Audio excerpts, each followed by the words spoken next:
Remote computer management कैसे करते हैं। इसके लिए हमें कम से कम 2 सिस्टम चाहिए होंगे। 2 से ज़्यादा सिस्टम भी हो तो भी चलेगा, लेकिन कम से कम 2 सिस्टम हमें चाहिए होते हैं।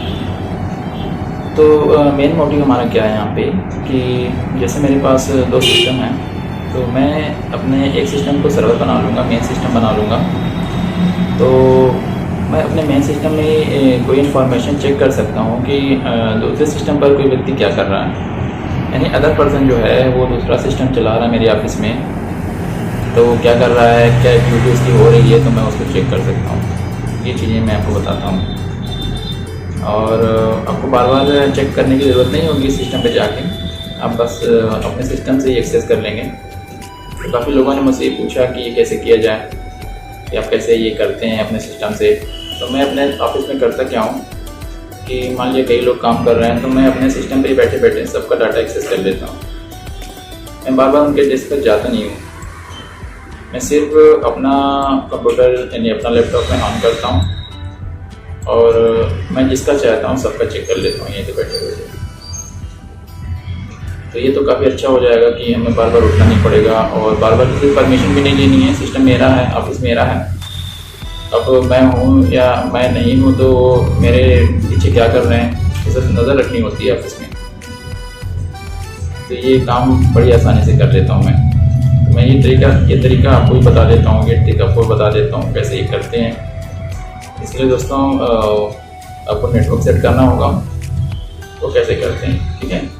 तो पूरे कंप्यूटर का जो एक्सेस है, पूरे ऑफिस का एक्सेस आपके कंट्रोल में। मैं चाहूँ तो यहीं से बैठे बैठे चेक कर सकता हूँ कि उन्होंने क्या काम किया, उनकी फ़ाइल डिलीट कर सकता हूँ, उनकी फ़ाइल अपने से कॉपी कर सकता हूँ, उनके सामने बैठे बैठे उनके सिस्टम में कोई भी एप्स ओपन कर सकता हूँ। कुल मिला के आप ये कहें कि एक रिमोट कंप्यूटर मेरे हाथ में आ जाएगा। और सिर्फ एक का नहीं, ऑफिस में जितने लोग हैं सबका रिमोट कंप्यूटर अपने हाथ में ले लूँगा और इस तरीके से मैं अपने काम को हैंडल करता हूँ। मैं सब पे कंट्रोल करता हूँ यहीं से बैठे बैठे। तो अगर आपके पास भी कोई ऑफिस में ऐसा काम है जहाँ से आपको कई लोगों पर एक्सेस करना है, कई लोगों पर नज़र रखनी है, आई बना के रखनी है, इसमें कोई इंटरनेट का डाटा आपका लगना नहीं है, कोई खर्चा नहीं होना है, ठीक है, डाटा का, तो ऐसा कोई परेशानी नहीं है। और आपको बस इसको जैसा मैं बताऊंगा अभी वैसे वैसे सेट कर लेना है। एक बार सेट कर लेंगे तो आपको जानकारी तो अलग हो जाएगी, जानकारी होनी अच्छी बात है, तो जानकारी भी हो जाएगी और प्लस आपका ये सेटअप भी हो जाएगा, तो आप आसानी से एक्सेस कर पाएंगे, हर चीज़ को अपना कंट्रोल में रखेंगे, ठीक है। यूज़ करना है, क्या नाम से आती है वो एप्लीकेशन, यार क्या कहलाती है वो मुझे नाम नहीं याद आ रहा है। टीम व्यूवर आता है ना, तो टीम व्यूवर मुझे नहीं यूज़ करना है यहाँ पे, ठीक है। टीम व्यूवर की नहीं यूज़ करना है, कोई भी रिमोट ऐप नहीं यूज़ करनी है, जो इंटरनेट मुझे चाहिए ही नहीं है। तो ये काम बिना इंटरनेट ही करो, डाटा बचाओ अपना। ये नेट वाली एप्लीकेशन तो पता नहीं कितनी आती है, नेट मुझे नहीं चाहिए, नेट वाली एप्लीकेशन मुझे नहीं चाहिए। मेरा परमानेंट काम हो जाए, मेरा इंटरनेट चल रहा हो या नहीं चल रहा हो, मैं ऑफिस में अपना चेक कर लूँगा। ये चीज़ मैं आपको बता देता हूँ, कोई नहीं बताएगा आपको।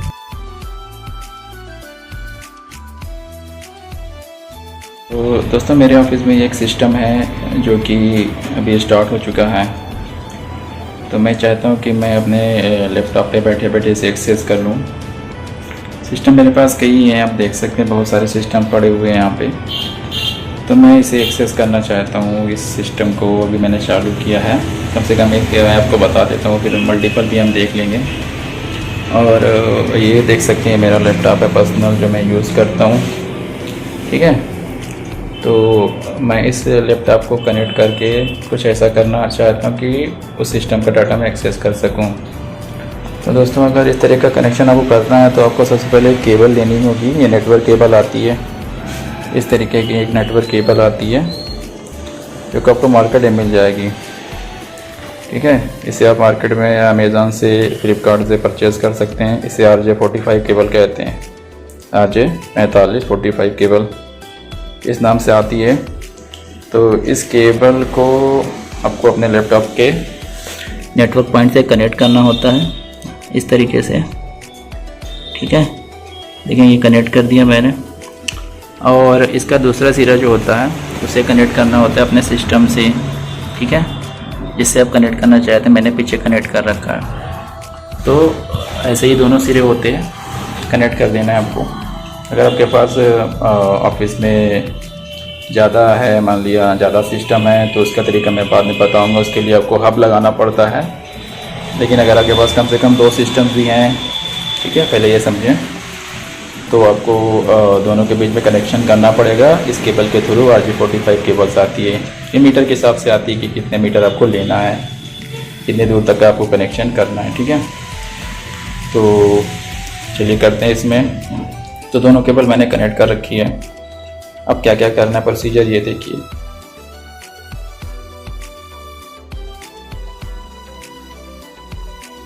दोस्तों सबसे पहले हमें इसकी रजिस्ट्री की सेटिंग करनी होगी, यानी हमें एक ऐसी सेटिंग करनी होती है जो कि पहले से विंडोज़ में मौजूद नहीं है। विंडोज़ 10 अगर आप यूज़ कर रहे हैं तो आपको ये करना होगा। विंडोज़ 7 में भी आपको शायद करना पड़ सकता है। तो मैं यहाँ पे विंडोज़ 10 में आपको बताता हूँ। तो सर्च पर जाकर आप यहाँ पे रजिस्ट्री लिखेंगे, ठीक है, या रेजेडिट लिख देंगे, रेजेडिट, ये कोड वर्ड है। तो यहाँ पे रजिस्ट्री एडिटर दिखाएगा, या आप रन पे जाके राइट क्लिक करके स्टार्ट पे रन कर सकते हैं। तो रन पर जाएंगे, यहाँ पर भी आप यही कोड टाइप कर सकते हैं, रेज एडिट, रजिस्ट्री एडिटर बोलते हैं इसको। ये टाइप करके ओके कर देंगे। ओके करने पर एक विंडो खुलेगी। यहाँ पर आपको जाना है ऊपर वाली पे 3 नंबर पे इसकी लोकल मशीन पर, इसको क्लिक करेंगे एरो पर। तो नीचे आने पर यहाँ पे सॉफ्टवेयर ऑप्शन आ जाएगा, इसके भी एरो पर क्लिक करते जाना है, आपको नीचे की तरफ एक्सपेंड होता जाएगा। तो सॉफ्टवेयर पर आ जाने पर यहाँ पे माइक्रोसॉफ्ट पर जाना है आपको। माइक्रोसॉफ्ट वाले पे अगर आप आएंगे तो नीचे आपको ड्रैग करते हुए जाना है। माइक्रोसॉफ्ट में नीचे आए जहाँ पर मैं बताऊँगा वहाँ क्लिक करना है, विंडोज़ पर क्लिक कर देंगे, ठीक है। एरो पर, सभी के एरो पर क्लिक करते जाना है, जैसे जैसे बता रहा हूँ फॉलो करें। इसमें करंट वर्जन पे क्लिक कर देंगे। करंट वर्जन पे क्लिक करने के बाद और ओपन करेंगे, एक्सटेंड होगा ये आपका। और नीचे लाएंगे, यहाँ से प्राइवेसी पर जाना है, वो प्राइवेसी भी नहीं, सॉरी, पॉलिसीज़ पर जाना है आपको, पॉलिसीज़ पर, ठीक है। पॉलिसीज़ पे आप क्लिक कर देंगे। पॉलिसीज़ पर क्लिक करने पर सिस्टम के एरो पर नहीं क्लिक करना है आपको, सिस्टम के फोल्डर पे क्लिक कर देना है। यहाँ पर साइड में आ जाएंगे, राइट साइड में यहाँ पर पहले से बहुत सारी कीज़ बनी हुई हैं, आप देख सकते हैं। सिस्टम पर अगर आप क्लिक करेंगे तो यहाँ पे राइट क्लिक करके न्यू करना है आपको, ठीक है। खाली स्थान पे right click, new, D word 32 bit वाला, ठीक है। ये सब क्लिक करेंगे, यहाँ पे न्यू वैल्यू 1 लिखा जाएगा। तो यहाँ पर आप टाइप कर दीजिएगा जो मैं लिख रहा हूँ, local account token filter policy, ये आपको टाइप करना है, ठीक है। Local account token filter policy सही जगह पर दोस्तों करना है आपको, जहाँ पे मैंने किया है पूरा कायदे से करिएगा। Local account token filter policy, spelling बिल्कुल करेक्ट होनी चाहिए, गलत ना हो, तो ध्यान देंगे। ये करने के बाद इस पर डबल क्लिक करेंगे, यहाँ पर वैल्यू लिखा होगा, वैल्यू डाटा, तो इस पर 1 कर देंगे, 0 हटा करके ओके कर देना है। तो ये आपका रजिस्ट्री की सेटिंग हो गई, सिंपल सेटिंग है। करने के बाद आप इसे बंद कर दीजिएगा रजिस्ट्री को। तो ये पहली सेटिंग कंप्लीट हो जाती है रजिस्ट्री की सेटिंग। उसके बाद हम करते हैं स्टेप 2। स्टेप 2 में मैं आपको एक अकाउंट बनाना बताऊंगा, इसे कहते हैं रिमोट अकाउंट। तो रिमोट अकाउंट बनाने के लिए सेटिंग पे जाएंगे, स्टार्ट पे जाके, ठीक है। सेटिंग पे क्लिक कर देना आपको। सेटिंग पर क्लिक करने पर दोस्तों यहाँ पर एक अकाउंट ऑप्शन पर जाना है आपको, देख सकते हैं।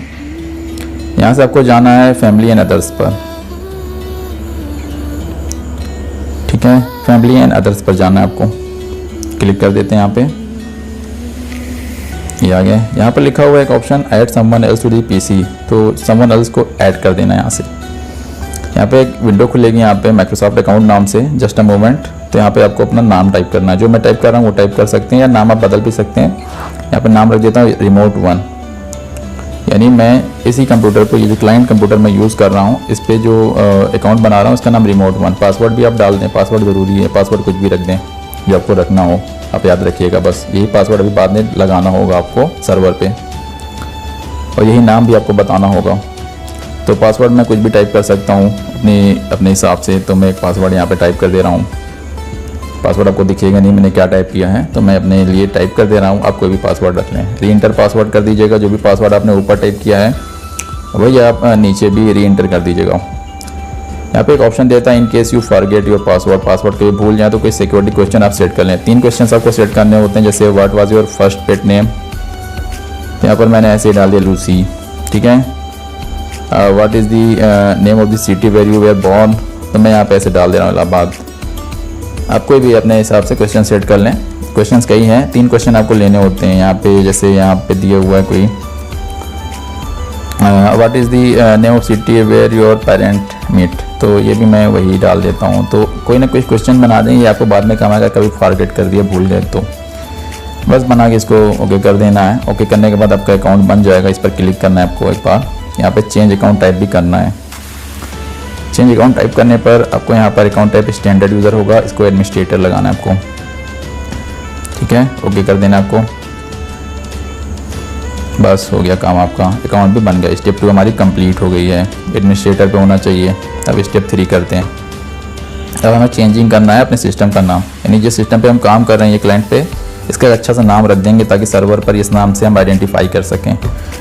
नाम कैसे चेंज करेंगे, इसके लिए दिस पीसी पर जाइएगा, राइट क्लिक करिएगा, प्रॉपर्टीज़ में प्रॉपर्टीज़ ओपन कर लेंगे। प्रॉपर्टीज़ ओपन करने पर यहाँ पर देख सकते हैं एडवांस सिस्टम सेटिंग खुल जाएगा, खुलने देंगे। यहाँ से कंप्यूटर नेम पे जाएंगे, चेंज कर देना इसको। यहाँ से पहले से कुछ गार्बेज वैल्यू लिखी होती है तो इसको मिटा करके अच्छा नाम रख देंगे। जैसे मान लो ये मेरे सेंटर का 12वां सिस्टम है, तो मैं इसका नाम ASSM 12 रख देता हूँ। तो ये नाम आपको टाइप कर देना है। ओके कर देते हैं यहाँ पे। ठीक है, नाम टाइप करने के बाद एक बार सिस्टम रिस्टार्ट होगा, ओके कर दीजिएगा ताकि सिस्टम रिस्टार्ट हो जाए, सेटिंग अप्लाई हो जाए, इफेक्ट हो जाए, इसका इफेक्ट आ जाए सेटिंग का। तो जब भी आप नाम चेंज करेंगे, नाम आप कुछ भी रख दें, यही नाम आपको बाद में पहचानना होगा, रिस्टार्ट जरूर कर लीजिएगा। ठीक है, तो ओके दबा दीजिएगा, रिस्टार्ट हो जाएगा। रिस्टार्ट होने के बाद चलिए अब देखते हैं क्या होता है, फिर उसके बाद की प्रोसीजर करते हैं। तो रिस्टार्ट होने के बाद मेरा सिस्टम फिर से चालू हो गया। अब चेक कर लीजिएगा दोबारा जाके कि नाम अप्लाई हुआ है कि नहीं हुआ। एक बार दोबारा चल के देख लेते हैं, कंफर्म कर लेते हैं कहीं प्रॉब्लम ना हो। तो अगर अप्लाई हुआ होगा तो सक्सेसफुल रहा। तो चेंज में जाते हैं यहाँ से, तो आप देख सकते हैं ये नाम जो मैंने चेंज किया था वो है ASSM 12, मेरा सेंटर का सिस्टम है ये 12 नंबर का, तो ये मैंने डाल दिया। ओके कर देते हैं, तो ये मैंने चेक भी कर लिया। चलिए स्टेप 4 करते हैं। स्टेप 4 में आना है, मुझे IP एड्रेस सेट करना होता है। दोस्तों IP एड्रेस क्या होता है, जब हम किसी सिस्टम को दूसरे सिस्टम से एक्सेस करते हैं तो उसकी एक पहचान होती है, आइडेंटिटी होती है, उसे IP एड्रेस कहते हैं। ये लोकल IP एड्रेस आपको करना है। यहाँ पे ओपन नेटवर्क सेटिंग करना नीचे। ठीक है, जहाँ जहाँ मैं बताऊँगा वहीं वहीं करिएगा। नेटवर्क सेटिंग पर राइट क्लिक करेंगे, थोड़ी देर में विंडो खुलेगी, सेटिंग विंडो। सेटिंग विंडो पर जाने के बाद आपको यहाँ पर आना है और यहाँ पर अगर आप आएंगे तो यहाँ पर नेटवर्क एंड शेयरिंग सेंटर पे जाना है आपको। ठीक है, देख रहे हैं ना, यहाँ पे नेटवर्क एंड शेयरिंग सेंटर पे आपको आना है। ठीक है, उसके बाद आप आगे बढ़ेंगे तो यहाँ पर आपको चेंज अडाप्टर सेटिंग करना है। यहाँ से आप इथरनेट देखेंगे। इथरनेट हमारा जहाँ से मैंने नेटवर्क की केबल लगाई थी उस पोर्ट को कहते हैं। तो यहाँ पर आना है, प्रॉपर्टीज़ खोलनी है, राइट क्लिक करके इथरनेट की प्रॉपर्टीज़ खुलने देंगे। इसको थोड़ी देर लोड हो जाएगा, इथरनेट की प्रॉपर्टीज़ आ जाएगी। तो यहाँ पे बीच में भी डिटेल्स दिखाई देगी, तो जहाँ कहूँगा वहीं क्लिक करिएगा। ठीक है, नॉट रिस्पॉन्डिंग दिखा रहा है तो आ जाएगा थोड़ी देर में। यहाँ पर आपको जाना है इंटरनेट प्रोटोकॉल वर्जन 4 TCP/IP4 पर। ठीक है, तो क्लिक करके प्रॉपर्टीज़ ओपन कर लेंगे। यहाँ पर आएंगे तो यहाँ पर लिखा होता है obtain an IP address automatically. Automatically करने पर दिक्कत होती है, तो आप यहाँ पे स्टैटिक IP लगाएंगे। स्टैटिक मतलब मैं खुद से सेट करूँगा, ऑटोमेटिक होता तो वो ले लेता, अपने सेट करता। तो स्टैटिक यहाँ पे आपको चार पार्ट में डालना होता है यहाँ पे। तो जैसे मैंने जो बताया वैसे, अगर आपको ना समझ में आए तो यही नंबर आप टाइप कर दीजिए अपने सिस्टम में भी, 192 168 43 यानी 43। और यहाँ पे कुछ सोच कर नाम डाल देंगे, लास्ट वाला आप बदल के डालेंगे। अगर आपके पास कई सिस्टम है मान लिया, तो आप ये 3 स्टार्टिंग के तो सेम रखें, लास्ट वाला बढ़ाते जाएँ। कोई भी कर लें, 98 99 100 ऐसा कुछ भी कर सकते हैं। और यहाँ पे सबनेट मास्क में जो मैंने डाला वही डालिएगा। डिफ़ॉल्ट गेटवे में भी जो मैं डाल रहा हूँ वही डालिएगा। सेम अपने IP एड्रेस की तरह रखिएगा, लेकिन इसको 1 कर दिया जाता है। ठीक है, यहाँ पर आ जाएंगे, प्रीफर्ड DNS सर्वर होगा, तो इसमें भी मैं जो बता रहा हूँ वही डालिएगा। इसमें भी सेम डालिएगा जो डिफ़ॉल्ट गेटवे होता है। अगर आपको नहीं समझ में आता तो सेम सेटिंग आप अप्लाई कर दें अपने सिस्टम पे, यही आपका IP एड्रेस हो जाएगा। ये मैंने अपने से मान लिया है, एक मानना पड़ता है, ये फॉर्मेट होता है IP एड्रेस का। और यहाँ पे अल्टरनेट DNS में आप 888 भर देंगे, 0 नहीं सॉरी, तो 88 भर देंगे। बस ऐसे कर देना है आपको, ओके कर देना है, तो ये आपका IP सेट हो जाता है। ध्यान दें, यही IP आपको बाद में सर्च में आएगा। बस इसे क्लोज कर दें। क्लोज करने के बाद बंद कर दें सिस्टम को। तो दोस्तों ये क्लाइंट रेडी हो गया। ठीक है। क्लाइंट पे सभी काम मैंने कर दिए, क्लाइंट सिस्टम मेरा जो था उसकी सेटिंग हो जाती है। तो अब आगे के काम क्या करने क्या नहीं वो मैं आपको बताता हूँ। अब मुझे यहाँ पर आना है और एक काम और रह गया है क्लाइंट पे, मुझे एक नेटवर्क सर्विस भी स्टार्ट करनी है अपने क्लाइंट पे। तो वो कहाँ से करेंगे, सर्विसेज पे चले जाइएगा, यहाँ पे सर्च पे जाकर टाइप करिएगा सर्विसेज, ठीक है, services.msc भी लिख सकते हैं, तो ऊपर सर्विसेज आएगा। एक काम ये और है, आपके क्लाइंट में ही करना है, ध्यान दें, तब फिनिश होगा। अभी एक काम और था, सर्विसेज में services.msc लिख के इंटर करेंगे तो लिस्ट आ जाएगी जितनी भी सर्विसेज सिस्टम में चल रही हैं। यहाँ पर आ जाइएगा, नीचे फंक्शन पर आइएगा, ऐप पर फंक्शन डिस्कवरी रिसोर्स पब्लिकेशन, ये सर्विस है, इस पर डबल क्लिक करना है आपको। फंक्शन डिस्कवरी रिसोर्स पब्लिकेशन, इस पर डबल क्लिक करना है। ये सर्विस मैंने ऑलरेडी चला रखी है ऑटोमेटिक। अगर आपके सिस्टम में ऑटोमेटिक ना हो, डिसेबल दिखा रहा है, तो यहाँ से जाकर स्टार्टअप टाइप में ऑटोमेटिक लगा दीजिएगा। ये मैंने पहले से लगा रखा है कि मुझे काम पड़ता है, अप्लाई कर दीजिएगा। ध्यान रहे, अब चेक कर लीजिएगा, ये सर्विस आपके सिस्टम में ऑटोमेटिक होनी चाहिए, डिसेबल ना हो, नहीं तो काम नहीं करेगा। ओके कर दीजिएगा, बस बंद कर दीजिएगा इसको भी, तो ये काम भी हो जाएगा। छोटा सा काम है ये, ठीक है। सर्विस का नाम देख लें, फंक्शन डिस्कवरी रिसोर्स पब्लिकेशन है। अब चलिए फाइनल स्टेप करते हैं यहाँ पे। फाइनल स्टेप तो अभी चलिए बाद में करेंगे, स्टेप 6 करते हैं यहाँ पे। अब हम अपने सर्वर पर आ गए, ये मेरा मेन सिस्टम है, ठीक है। वो वाले सिस्टम पे क्लाइंट पे कर दिया, मेन सिस्टम पे जाना है स्टार्ट पे, और यहाँ पर एक सॉफ्टवेयर मिलेगा आपको, इसे कहते हैं रिमोट कंप्यूटर मैनेजर। ये सॉफ्टवेयर आपको मैं अभी लिंक में डिस्क्रिप्शन में दे दूँगा, वहाँ से आप डाउनलोड कर लीजिएगा, ठीक है। और या लिंक दे दूँगा, तो यहाँ से इसे खोल लेना है रिमोट कंप्यूटर मैनेजर को। ये डेस्कटॉप से भी आप ओपन कर सकते हैं, मैंने इंस्टॉल कर लिया है। ये सॉफ्टवेयर आपको चाहिए होता है ये आपका। अब यहाँ पर आने के बाद आपको स्कैन करना है, जहाँ पर मैंने बोला स्कैन IP फॉर रेंज। यहाँ पर देखिए, आप देखें तो IP एड्रेस पहले से पड़ा हुआ है, यहाँ पर 192 100 था तो सेम है, लेकिन यहाँ पे 43 होना चाहिए, क्योंकि मैंने वहाँ पे जो IP डाला था 43 से स्टार्ट किया था, बाकी 1 से रेंज होनी चाहिए, और ये भी मेरा 43 से ही हो जाएगा। तो मैंने यहाँ पे रेंज लगा दी कि हमारा सिस्टम स्कैन कर लेगा जितनी भी सिस्टम मेरे ऑफिस में हैं, 1 से, यानी लास्ट वाला पॉइंट आप देखें, 1 से लेकर के 254 ये जो भी है वहाँ तक स्कैन कर लेगा आपका पूरा। तो इस तरीके से आप सेट करिएगा, स्कैन पे चला दीजिए। देखिए जितने भी मेरे ऑफिस में अदर सिस्टम भी हैं, वो तो मैंने मेन वाला बताया था, अभी और लोग काम कर रहे हैं। तो ये सभी सिस्टम की लिस्ट आ गई जो अभी करेंटली ऑन है और मेरे नेटवर्क में कनेक्ट हैं, ये लोकल एरिया में मेरे। यहाँ पर अगर देखें नीचे, तो ये लास्ट वाला सिस्टम अगर आप देखें तो ASM 12 ये तो मैंने सेट किया था, और इसका IP एड्रेस भी देखें जो मैंने वहाँ डाला तो वही सेम दिखा रहा है, 192 168 43 दिखा रहा है, और 98 दिखा रहा है 98। तो इसको चेक करना है, यही तो मैं एक्सेस करना चाहता हूँ, बाकी तो मैंने एक्सेस की। यहाँ पर आने के बाद बाई नेट बायोस नेम करना है, और अगर पूछेगा ग्रुप का नेम तो यहाँ पे ऊपर ये ऑप्शन टिक कर दीजिएगा, ग्रुप नेम वाला ऑप्शन, ठीक है।